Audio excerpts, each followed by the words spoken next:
یا رسول اللہ یا حبیب اللہ۔ وَإِذِ ابْتَلَىٰ إِبْرَاهِيمَ رَبُّهُ بِكَلِمَاتٍ فَأَتَمَّهُنَّ صدق اللہ مولانا العظیم۔ اللہ رب العزت نے ارشاد فرمایا کہ جب ہم نے ابراہیم علیہ السلام کی آزمائش کی چند معاملات میں، جس معاملے میں، جس مرحلے میں، جس طرح ہم نے ان کی آزمائش کی، انہوں نے ہر آزمائش میں پورے اترے اور کامیاب و کامران ہوئے۔ اب یہ آزمائش کا ایک اور نیا سلسلہ ہے کہ تاریخ انسانی میں اس کی مثال تک نہیں ملتی کہ آپ نے رات کو خواب دیکھا، پیغمبر کا خواب وحی الہی ہوتا ہے، اس میں آپ نے دیکھا کہ اپنے بیٹا کو ذبح کر رہے ہیں، صبح ہوئی سوچتے رہے یہ کیا معاملہ ہے، کیا ماجرا ہے۔ دوسری رات مسلسل یہ خواب دیکھا، پھر بھی وہی ایک خواب۔ تیسری رات بھی جب دیکھا تو یقین کامل کر لیا یہ صرف خواب نہیں بلکہ اللہ کا امر ہے، حکم الہی ہے کہ میں نے بیٹے کو اللہ کے راستے پہ قربان کرنا ہے۔ تو آپ فلسطین سے چلے، توجہ فرمائیے کہ فلسطین سے چلے 10 یا 11 سال، ایک روایت میں 9 سال تک بچے کی حیثیت میں دودھ پیتا بچہ تھا اسماعیل، اسے ماں کے حوالے کر کے تو چلے آئے، واپس نہیں آئے، کبھی ملاقات نہیں کی۔ لیکن اللہ کا پیغمبر وہاں سے چلا، جو ہی مکہ مکرمہ میں اس مقام پر تشریف لائے تو اب تو حالات بدل چکے تھے، کیونکہ بنو جرہم کے لوگوں نے آباد کیا ہوا تھا اور یہ ایک شہزادی اور ملکہ کی حیثیت سے وہاں تشریف فرما تھی۔ انہوں نے دور سے ہی دیکھا سیدہ حاجرہ سلام اللہ علیہا نے اپنے جناب والا مجازی خدا کو، پیغمبر وقت اللہ کے خلیل کو، تو فوراً آواز دی، اسماعیل آ جاؤ آ جاؤ، تمہارا والد گرامی آیا ہے، جس کی شان کے قصیدے تمہیں ہر رات سنایا کرتی تھی، جس کی عظمتوں کے ترانے تمہیں بتایا کرتی تھی، آج وہ آ گیا ہے۔ جناب اللہ دوڑے دوڑے آئے، استقبال کیا، استقبال کے بعد پوچھا کہ حضور تشریف لے آئے۔ آپ نے فرمایا کہ حاجرہ میں امر الہی کے لیے حاضر ہوا ہوں، مجھے اسماعیل چاہیے، میں اسے اپنے ساتھ لے جانا چاہتا ہوں۔ کیا کمال ہے اس صبر کی کوہ گراں بیوی کا، یعنی پہاڑ سے بھی زیادہ حوصلہ رکھنے والی، پتھروں سے بھی زیادہ جناب والا صبر کرنے والی، اتنا تک صبر کہ جسے جناب والا کوئی ہلا بھی نہ سکے۔ آپ نے بالکل یہ چون چرا نہیں کی، اس نے کہا سرکار یہ آپ کی امانت ہے، میں اسے نہلا دھلا کر اچھے کپڑے پہنا کر آپ کے پیش کر دیتی ہوں، تم جانو تو ہمارا بیٹا جانے، جب تک میری ڈیوٹی تھی میں نے انہیں پالا خدمت کی ہے، اب لے جائیں۔ حضرت ابراہیم علیہ السلام اپنے بیٹے کو لے کر چلے، کچھ فاصلہ طے کیا تو شیطان مردود حاضر ہوا، کہنے لگا اسماعیل تمہیں پتا ہے تمہارا والد تمہیں کہاں لے کر جا رہا ہے؟ کہنے لگا عرصہ دراز کے بعد تشریف لائے ہیں، ملاقات کا شرف بخشا ہے، ظاہر ہے کہ مجھے سیر کرانے کے لیے لے جا رہے ہیں۔ کہنے لگا نہیں نہیں، یہ تو تمہیں قتل کرنے کے لیے لے جا رہے ہیں۔ آپ نے فرمایا کہ ظالم یہ کیسے ہو سکتا ہے، ایک باپ اپنے بیٹے کو قتل کرے اور اتنا عرصے کے بعد وہ جناب والا جن کی صورت کو ترستا تھا وہ آئے ملاقات کرے، اتنے پیار سے ساتھ لے جا رہا قتل کرے۔ کہنے لگا اسماعیل تیرا والد گرامی اللہ کا پیغمبر ہے اور اللہ نے انہیں حکم دیا ہے تیرے قتل کرنے کا، تیری قربانی کا۔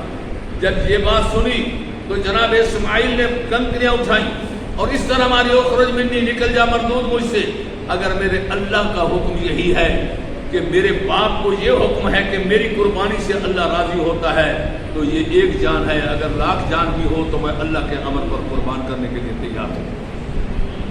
پھر کچھ فاصلے کے بعد چلے تو پھر یہ وہی بات کی وہی دہرایا اور اسی طرح پھر کنکریاں ماری۔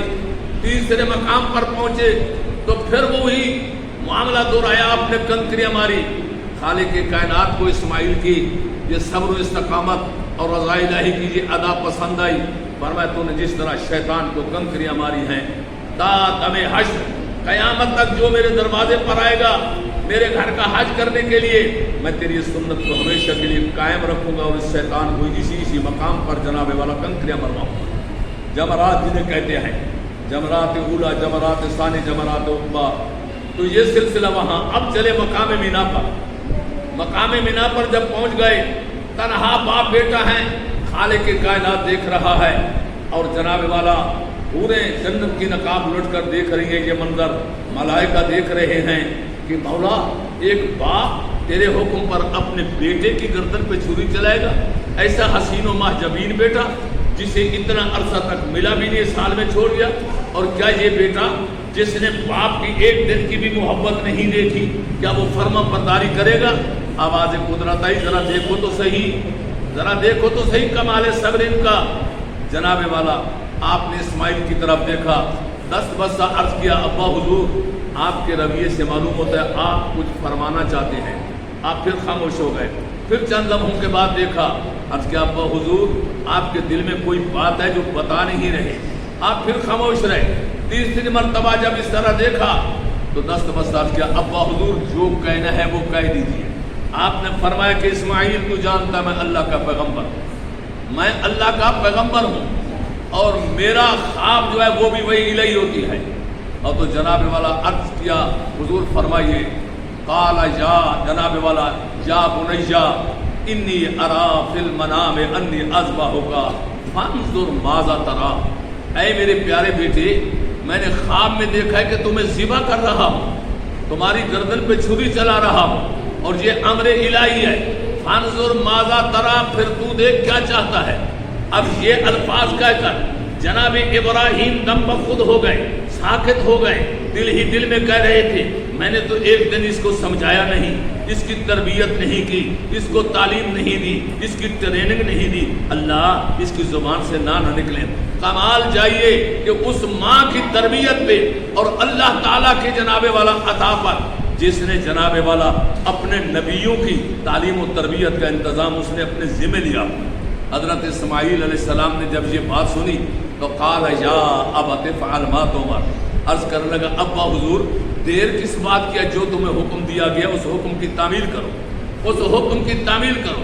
آپ نے پھر حسرت بھری نگاہوں سے دیکھا اور کہا بیٹا میں تیرے ذبح کرنے کی بات کر رہا ہوں، شاید تو سمجھا ہے کہ نہیں سمجھا۔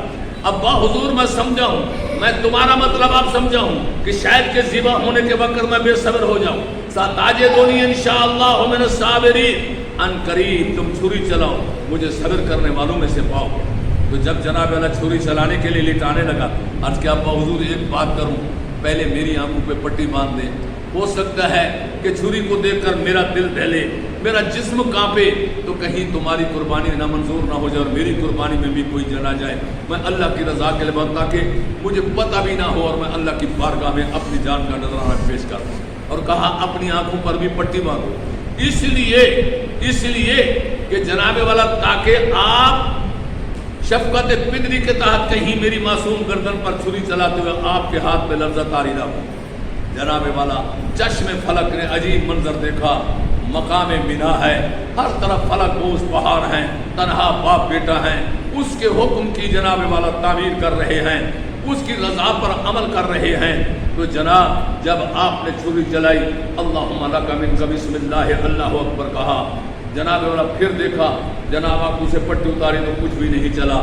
پھر دوسری مرتبہ آخر آپ نے چھری کو پتھر پر مارا تو پتھر ٹکڑے ہو گیا۔ کہنے لگا چھری یہ تیری کیا مجال ہے کہ خلیل اللہ کے ہاتھوں میں پتھر کاٹ رہی ہے اور جہاں گردن پر نہیں چلتی۔ تو گویا کہ اللہ نے چھری کو زبان عطا کی، بول پڑی تم ناراض نہ ہو، ایک طرف خلیل ایک طرف رب جلیل۔ جلیل کہتا ہے کہ رک جا، تو کہتا ہے چل جا، میں تیری مانوں یا تیرے رب کی۔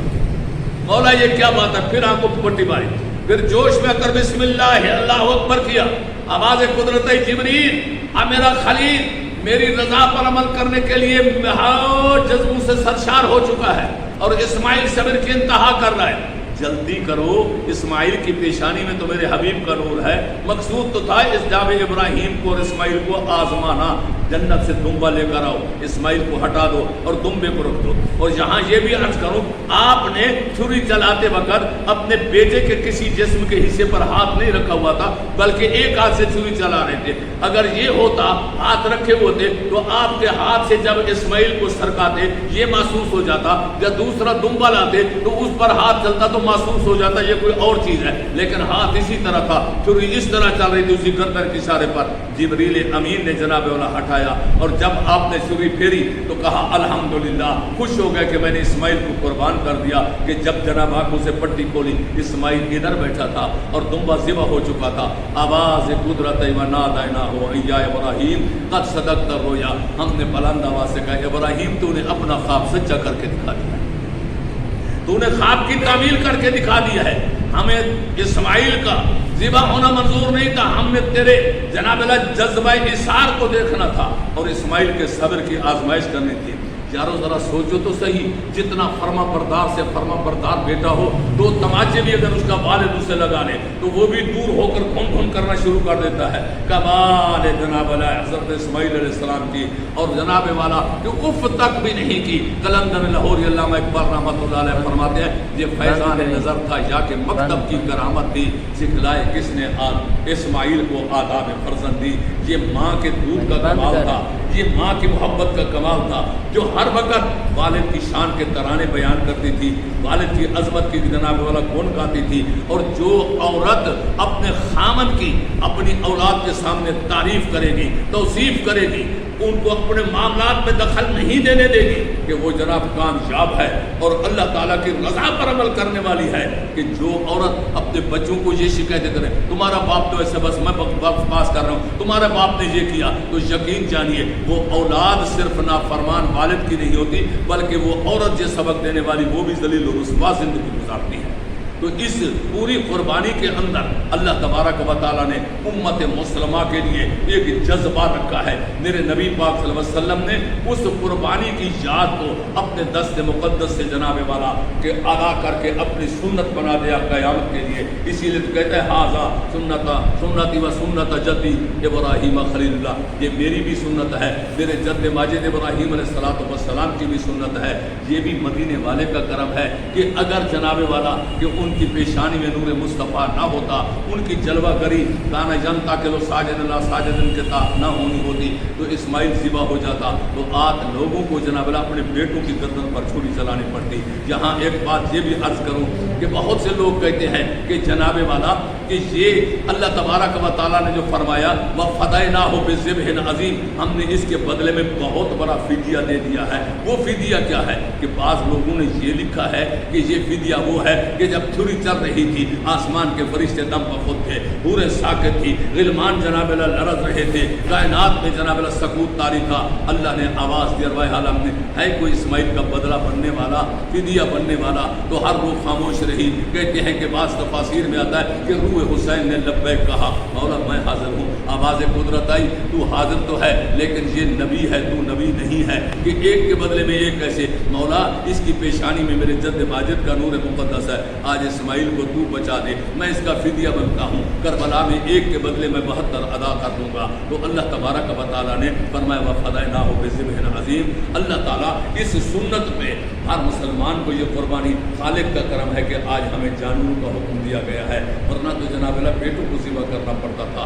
یہ مدینے والے کا کرم ہے، اور قربانی کا جانور خوش نصیب ہے وہ جو جناب والا قربانی کرتا ہے۔ سرکار فرماتے ہیں صلی اللہ علیہ وسلم جب جانور کے جسم پر ہاتھ پھیرا جاتا ہے، جتنے بال اس ہاتھ کے نیچے آتے ہیں اتنے گناہ معاف کر دیتا ہے، اتنی نیکیاں لکھتا ہے، اتنے درجات بلند کرتا ہے۔ اسی لیے فرمایا میری بارگاہ میں جو بھی قربانی کا جانور پیش کرو وہ سالم ہو، میں بھی بے عیب ہوں، بے عیب جانور کو دو، لیکن ریاکاری کے لیے نہیں کہ یہ 1 کروڑ کا ہے، یہ 2 کروڑ